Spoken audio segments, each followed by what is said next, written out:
Thank you for inviting NeighborWorks Montana today.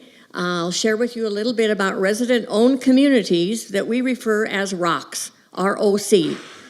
This is our webpage, and NeighborWorks Montana is a nonprofit organization. We serve the entire state of Montana.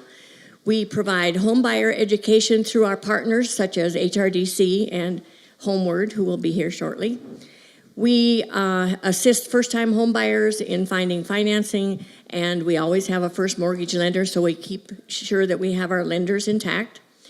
We provide some pre-development funds for some of the larger scale projects, and we took on a new line of business about 7 years ago, and we're going to talk about that today, resident-owned communities.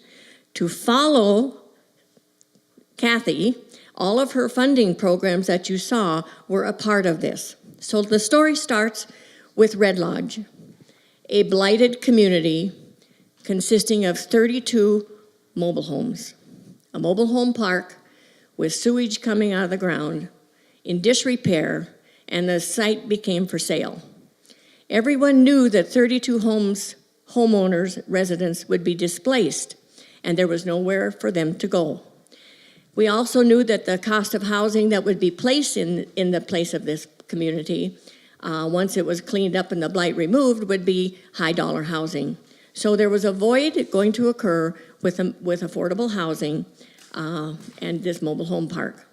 So some of the leaders in the community and the local lender and NeighborWorks was contacted, as well as some of the state programs, and all the heads got together and came up with a plan, and we converted this property into what we now call a resident-owned community. NeighborWorks stepped up to be the first borrower or the owner of the land. So we purchased that so that it didn't then go to some high-rise development. It took probably 5 to 6 years for all of this to happen because, as you know, CDBG applications, home program applications are all lengthy processes. Someone has to guide that, and that's what happened. You had 32 homes that were under the Uniform Relocation Act, and they had to temporarily reside someplace else during some of this construction. So some of these homes were removed, and then they were placed back into a completed park that included new streets and sidewalks and new infrastructure of water and sewer.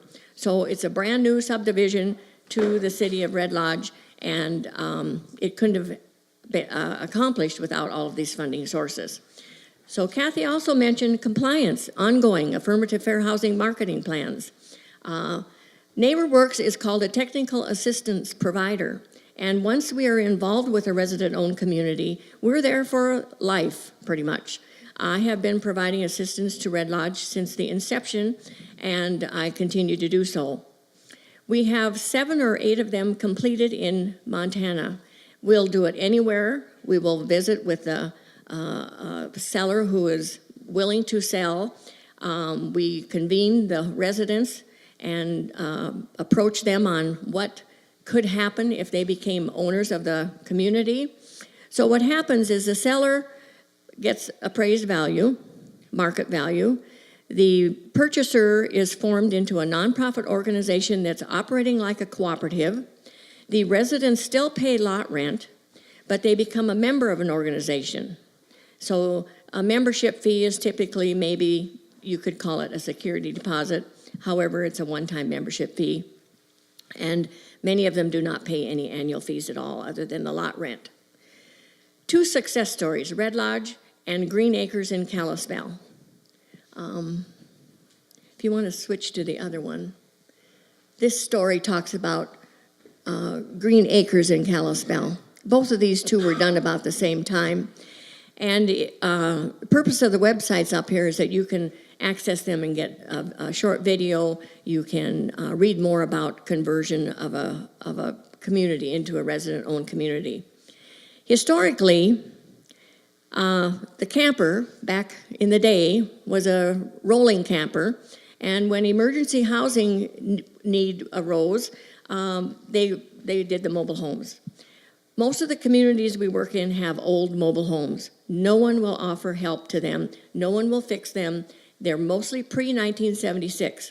But I got to tell you, there's a lot of residents who take pride in ownership. Their homes are immaculate, they've maintained them, and they're not going to leave. These homes are going to stay. We have programs for repairs and some other things we can interject in there.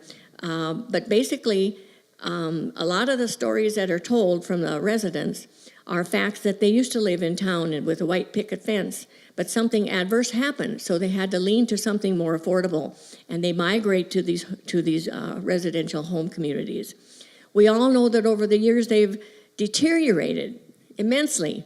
Lenders call mobile home parks typically a cash cow because the landlords are taking the rent, but they're not making improvements. So I can say in our history of the last 7 years in working in community-owned residence, we have improved sewer systems. We have hooked up to city water systems where they were getting well water before. We have found lots of avenues to get trees trimmed from the electric cooperatives. And we have a